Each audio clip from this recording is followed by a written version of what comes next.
Good morning. This is Blaine Pardoe, award-winning and New York Times bestselling author, and I'm got with my on the show this week Howard Andrew Jones, who's the author of Lord of a Shattered Land. Thank you for coming on the show. It's a real pleasure. Thanks for having me. Oh, this is great. Wow, what a ride! This book from Baen Books. It is just absolutely phenomenal. We're going to first start out with our review of it, because we like torturing authors just a little bit. And then we're going to ask you a little bit about how you came into this book, because it's a real treat. For those of you who haven't looked at it, Lord of a Shattered Land just released not too long ago. Darn thing is selling all over the place. I was looking at your Amazon ratings today. It was fantastic. Let's talk about this book. So my review is very simple on this, but long. Howard Jones has created a time machine with Lord of a Shattered Land. This book takes readers back to an era of fantasy that we had no idea we longed for. He has summoned up the ghosts of Fritz Leiber and Robert E. Howard, who sat on his shoulders and guided his fingers on the keyboard. We all were wanting a book like this, but we never managed to articulate it. And now that it is here, we realized just how much we needed something this good and fulfilling in literature. Lord of a Shattered Land harkens back to the golden age of fantasy. This is a book that pays homage to the fantasy stories of heroic and flawed characters that are striving not for personal glory, but to save the lives of others. What could be more noble?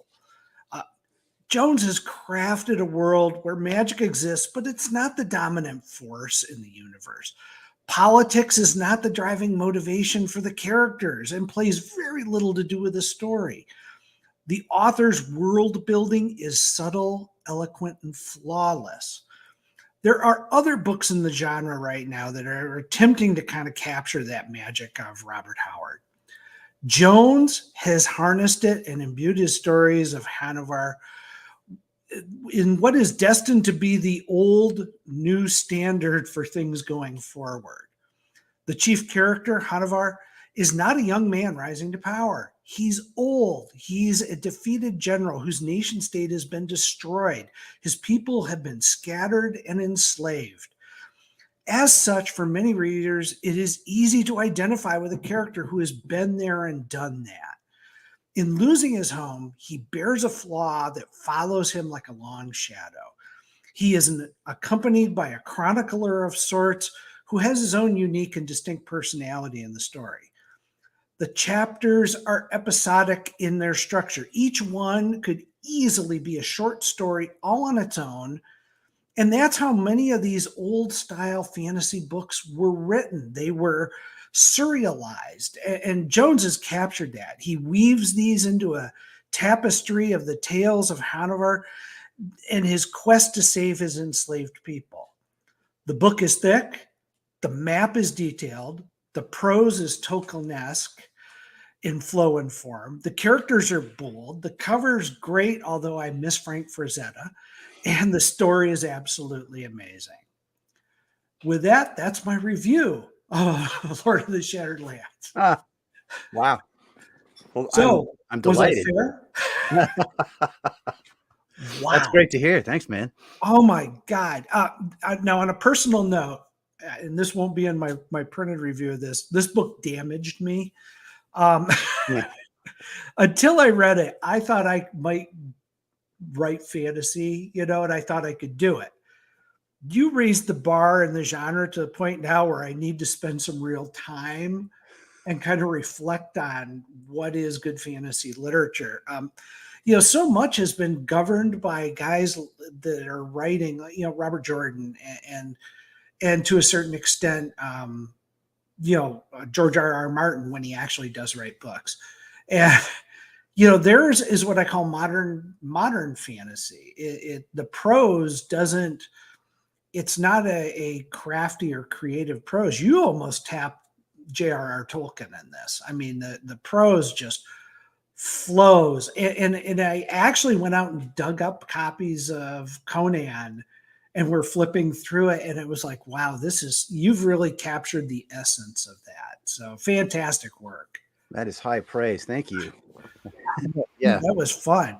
So look, I've ran and raved about this book because I didn't even know we needed something this good. And this was, wow. The, Bane is going to just be, you're going to be writing this stuff till you're old. Uh, so tell us a little bit about yourself. What's your backstory and how did you end up getting to write this? I've read it, on the end flaps of your books and etc. But I'd really like you to talk about that if you would. So you want my secret origin? Yeah. What's your origin story? I was bitten by a radioactive writer. No, so well, like you, Blaine, I've been writing forever and ever and ever, and you finally make a few little sales, and you meet people, and you start to break in. The first book I had was with St. Martin's. It was an Arabian fantasy series, sort of like Sinbad crossed with Indiana Jones, and that was Desert of Souls. Someone else said it was kind of like Sherlock Holmes crossed with the Arabian Nights, and I like that too. And I did a second series for them, which was kind of a love letter to Roger Zelazny and the Chronicles of Amber. It was called the Ringsworn Trilogy.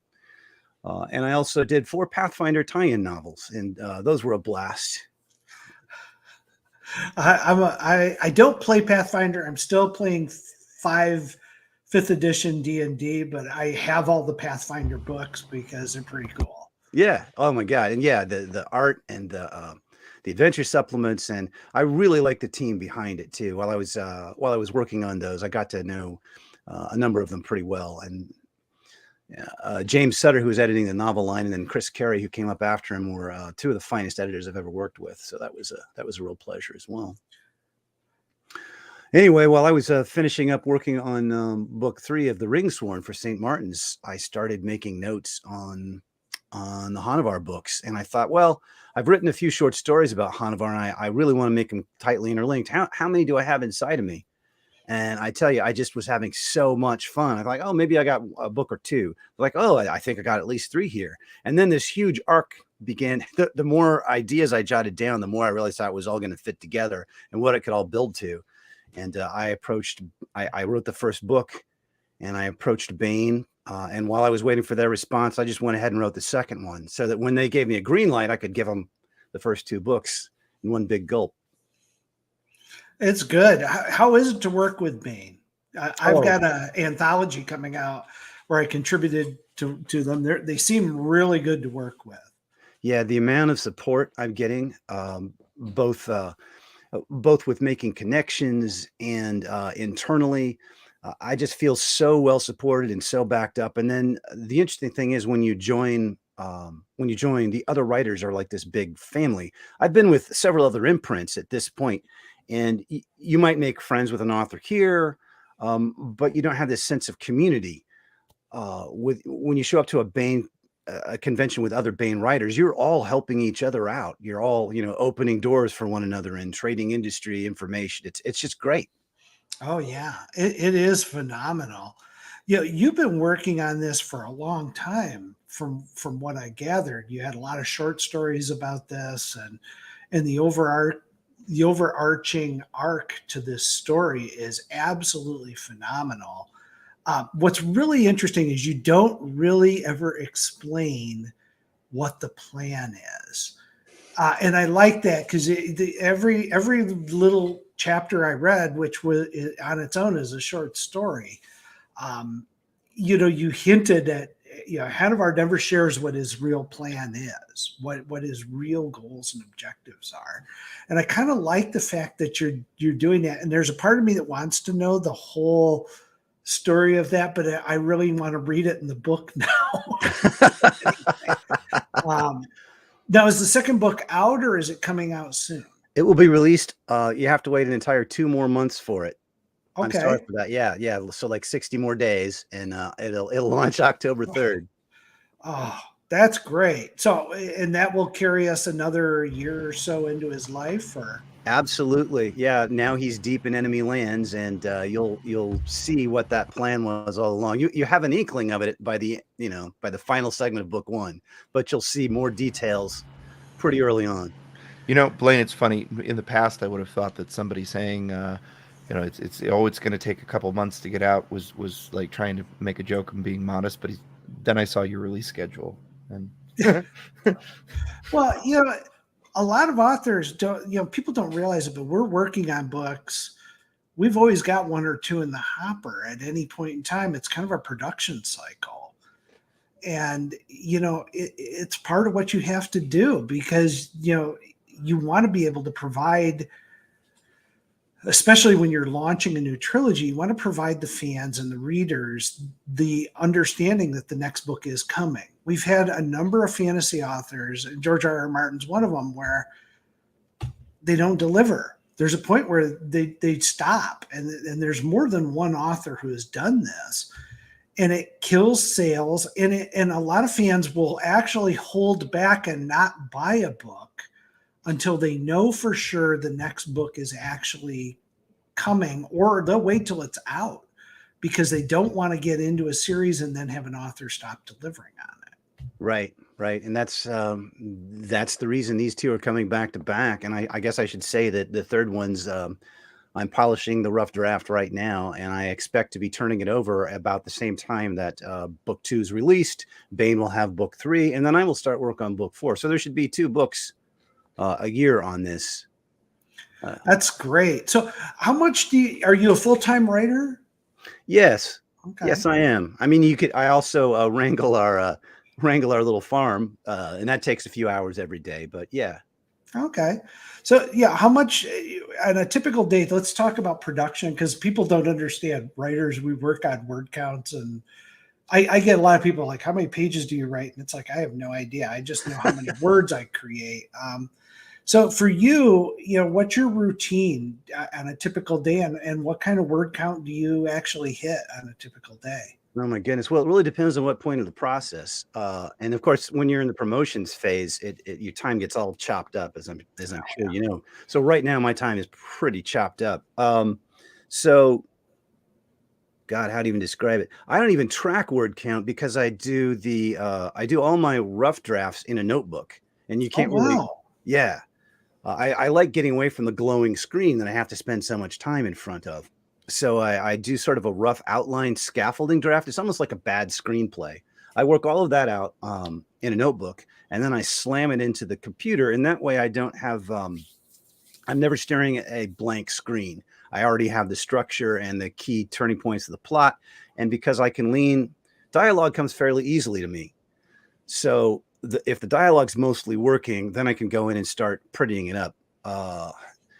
Once I'm in that phase, I try to get about 4,000 words a day. That's good. Yeah, it doesn't always work, but that's the goal.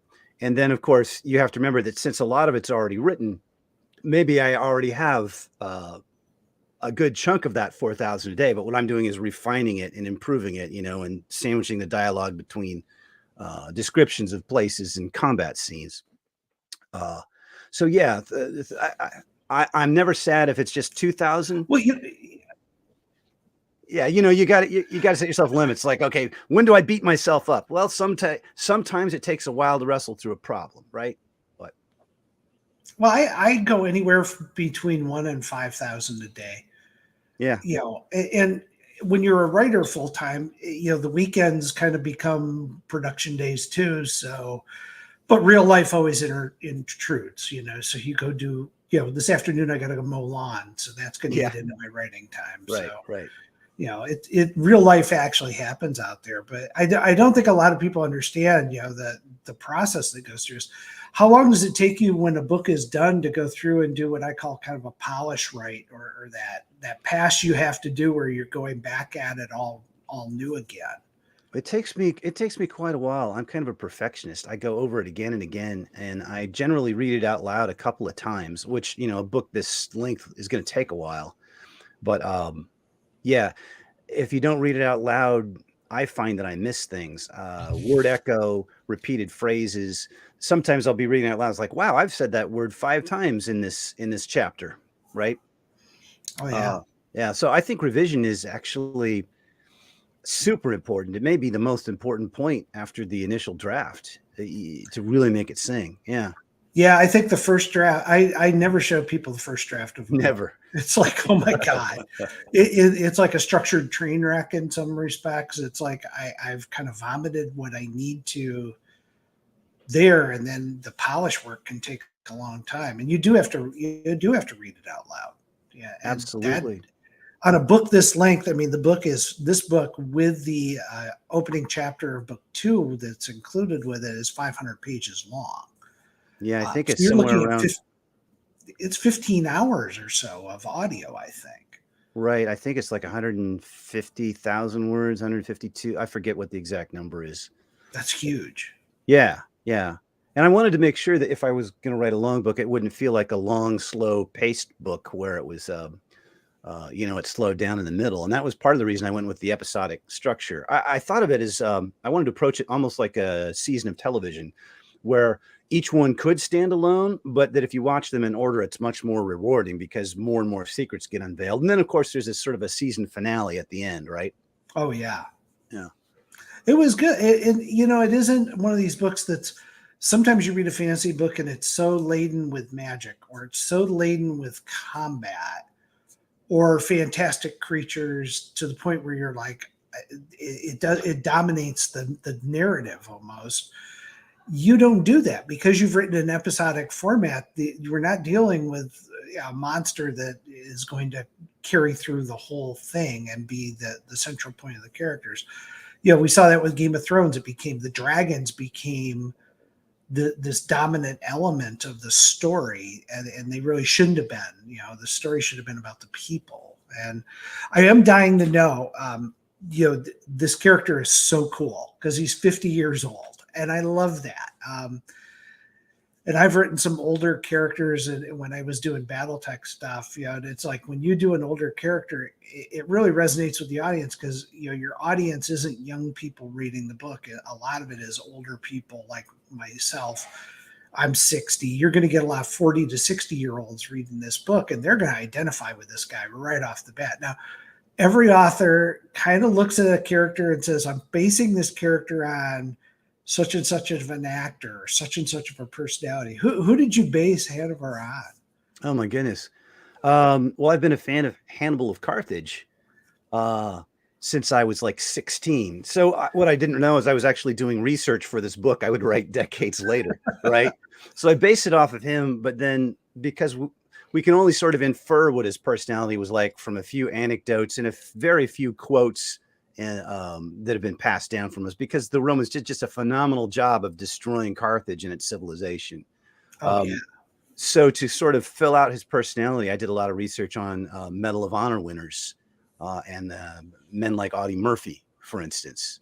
And so that's where I drew sort of the feel of a man totally dedicated to to protecting his people and being willing to give his all. Yeah. Oh, yeah. And this is as you read these stories, it's like the ordeal that this guy's going through, even amongst his own family members. I think the most telling was when the chapter that disturbed me the most was when they tried to summon his dead brother.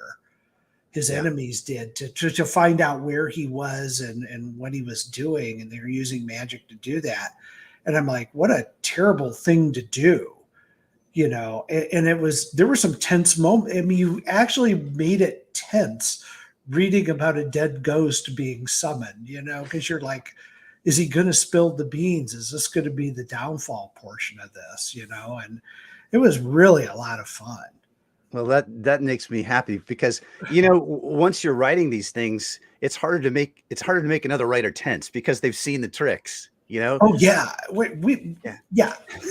Some authors throw stuff out and I'm like, okay, I know where this is going. Yeah, exactly.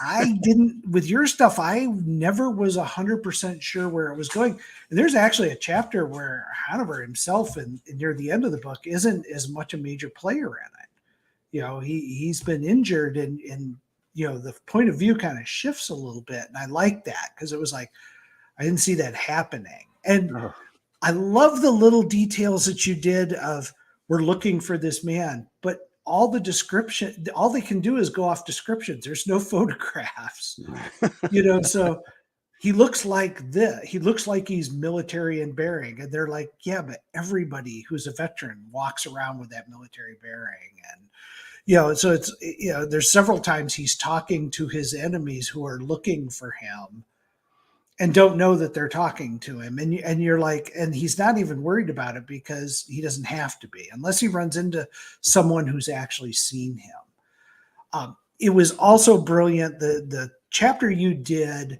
where his old adversary becomes his ally is really, really well done too.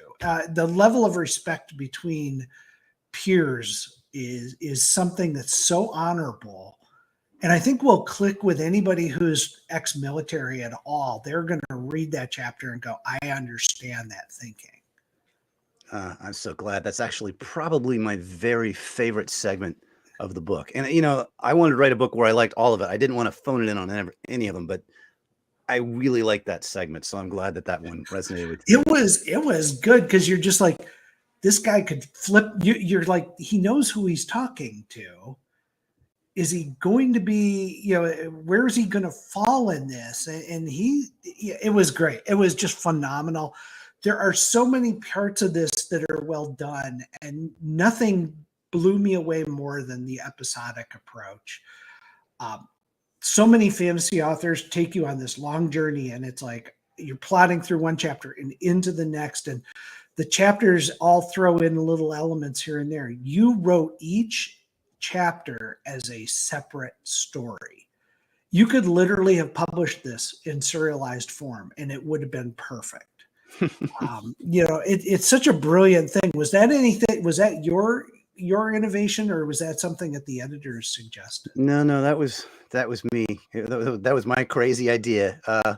And I was advised by a couple of people not to do it because that's not the way modern fantasy is done. And it's like, that's the way the story needed to be told. So I couldn't envision it being done any other way. Unfortunately, Bain some support from them. So I've been talking to a couple of the editors over there, and they're phenomenal guys. They really are. They really are. And it's nice because they look beyond the author to what the market is going to want. And here you've produced something that almost is a throwback to the old age of fantasy, and it just hits a scratch I didn't even know I had, an itch.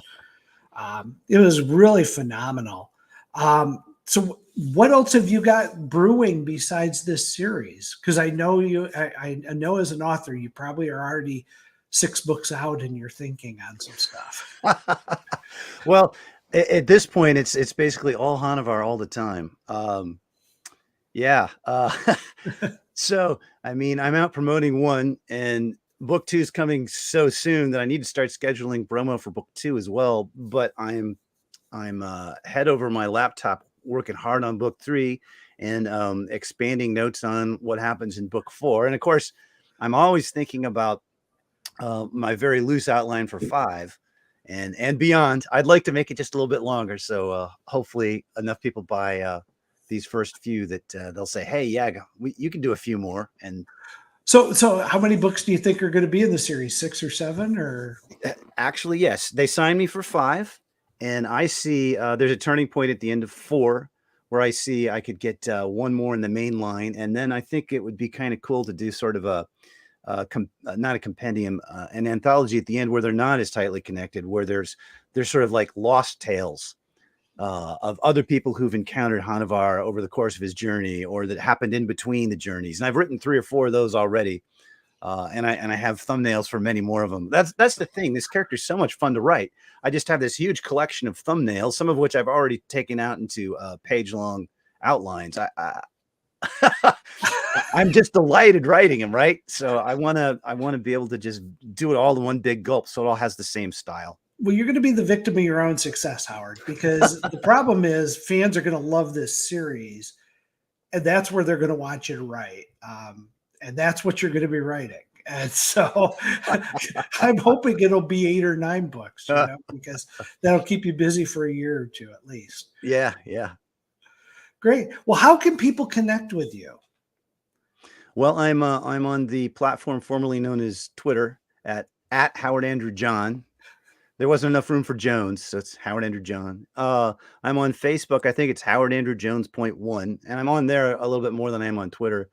And I have a web page that I sporadically update at howardandrewjones.com. I used to update it more often, and there's actually a whole lot of discussion about writing and publishing on there. But these days, when I'm writing, it's usually Hanavar, so I'm not on social media as much as I used to be. Oh, hey, Oh, I will also be at Dragon Con at Oh. the end of August, and I will be at Archon in St. Louis in God, when is that? Is that October, September? that's Yeah. good. Yeah. I saw you were at Gen Con this year. Oh man, it was great. Yeah. I just got back. My throat still probably sounds a little froggy from all the talking I did. At least you didn't get the con crud. I used to dread coming back from Gen Con because you could roll the dice and you may get the con crud where you're sick for 2 weeks. I used to get sick quite frequently. You know, I discovered frequent. I always carry a bottle of the hand sanitizer in my hands, and then I don't know why drinking water. Maybe that's just all random chance that I built up immunity and I just keep having to do these things. But anyway, yeah. That's great. Watcher, do we have any questions or anything that people we have a question, but it's unrelated. Okay. So Cool. Well, I got to tell you, Howard, I appreciate you coming on today. This was phenomenal. The book is a lot of fun. I encourage folks who are watching, this show, go pick this book up. It's out in hardcover. Is it available in audio yet? No, there's been some kind of snag, but there will be an audiobook coming eventually.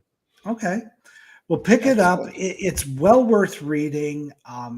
If you're looking for a good summer read, this is perfect because you can literally go through one of the chapters / short stories every evening. Their structured length is perfect for that, and that's how I tackled it. And it was a great time. I was actually reading parts of this to my wife, who has no interest in fantasy. But I was like, this is really good. And this is what he's done with these characters. And so high praise, at least from me. So, well, thank you very much, Blaine. I really appreciate that. It's always good. It's great actually seeing you face to face. For those of you who don't know, we were talking about before the show, Howard used to be my editor back when I did computer games tip books. And we had a past I didn't even know about. Yeah. It was wild. It's like, wait, Blaine Pardoe, that name's, oh my God.